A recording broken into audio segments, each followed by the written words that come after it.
Okay, so what I'd like to do right now is to just start reading the chapter 2 of Pedagogy of the Oppressed. We're going to go ahead and just start reading the beginning together. I won't read through the whole entire thing, but I do want to give you a little sense of the way that you should be reading this because it may be different from other things that you have read. It's an old book, and it's also translated from Portuguese. So some of the language is a little unusual, okay? But it's really, really interesting and has a lot of ideas. Every single sentence is packed with information. I think that you're going to see that as we go through. So it's important to read it slowly, even though this thing is really long and is going to take you some time. Okay, so let's go ahead and take a look and we'll get started. So I'm just going to start here at the beginning, and it's called Pedagogy of the Oppressed. That's the name of the book. This is chapter 2 that we are reading here, and it is by Paulo Freire. He is Brazilian, so his name is Portuguese. He speaks Portuguese, and then we've got a little Portuguese saying here. And for those of you who speak Spanish, you may be able to kind of guess at what this means, but I have the translation here. And the translation is, education does not change the world, education changes people, people change the world. And I just really, really like this quote. It is a famous quote. You may have seen it or heard it somewhere before, but I think it really speaks to his underlying philosophy, and that is about focus on the people, focus on individuals rather than systems or societies.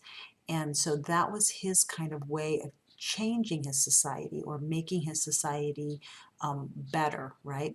So he was an activist who worked at a time when there was severe, severe poverty going on, and maybe other people who were working in this time felt that there was no hope, but for him, he saw that his calling was to really connect with these individuals that he was teaching, and then that is the way to change the world rather than looking at the big picture. Okay, so just kind of an interesting perspective.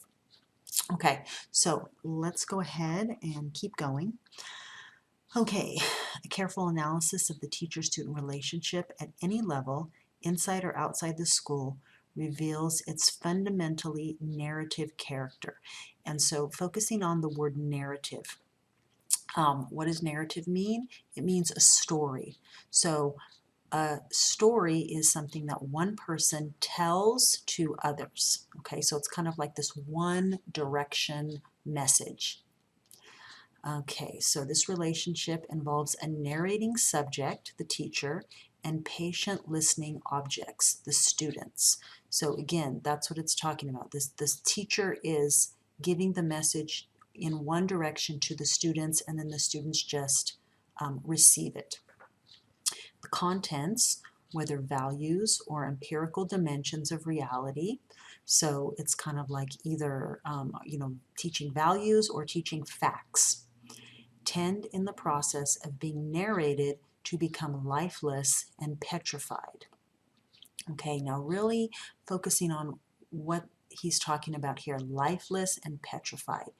And I think what that means is talking about the way that he approaches education and looking at the past of students just kind of taking uh, facts or history, things that they're learning, and just sort of memorizing them as if that is as much as you have to do to get an education, is just getting the information in your head and sort of memorizing it, and then you can stop. Okay, so that's what he's talking about here.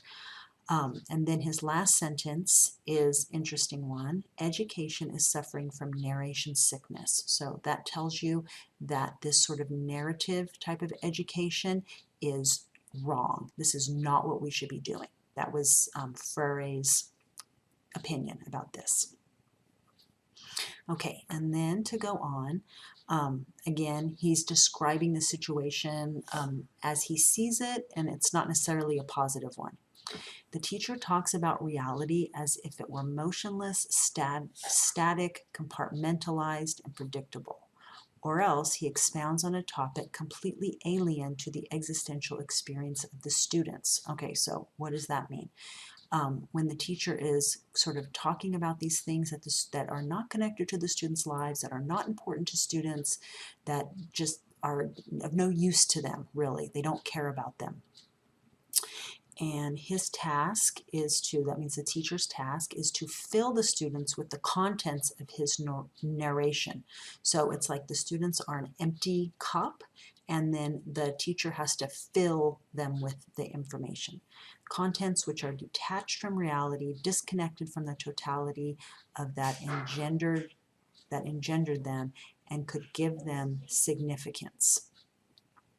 So these things that these teachers are teaching are of no importance to the students. They're just told to learn them, they're told to memorize them, and then that's it.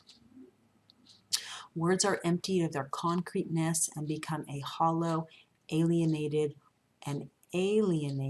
verbosity. And verbosity is just a word that means talking a lot. Okay.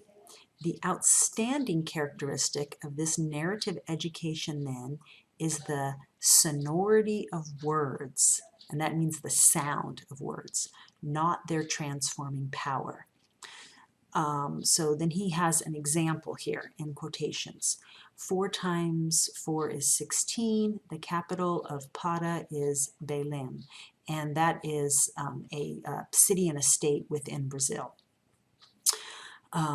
So just facts. The student records, memorizes, and repeats these phrases without perceiving what 4 times 4 really means or realizing the true significance of capital in the affirmation. The capital of Para is Belém. That is what Belém means for Para and what Para means for Brazil.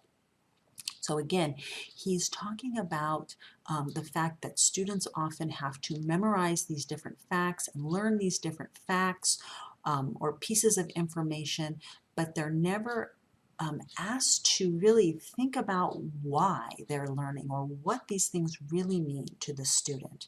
And so he's criticizing the current state of education when he's doing this, okay? Now remember, this is all, he's writing this in the 1960s. So these ideas that Freire is talking about here have had an influence on education that you know, that we all know, that we're all dealing with, that we've all gone through.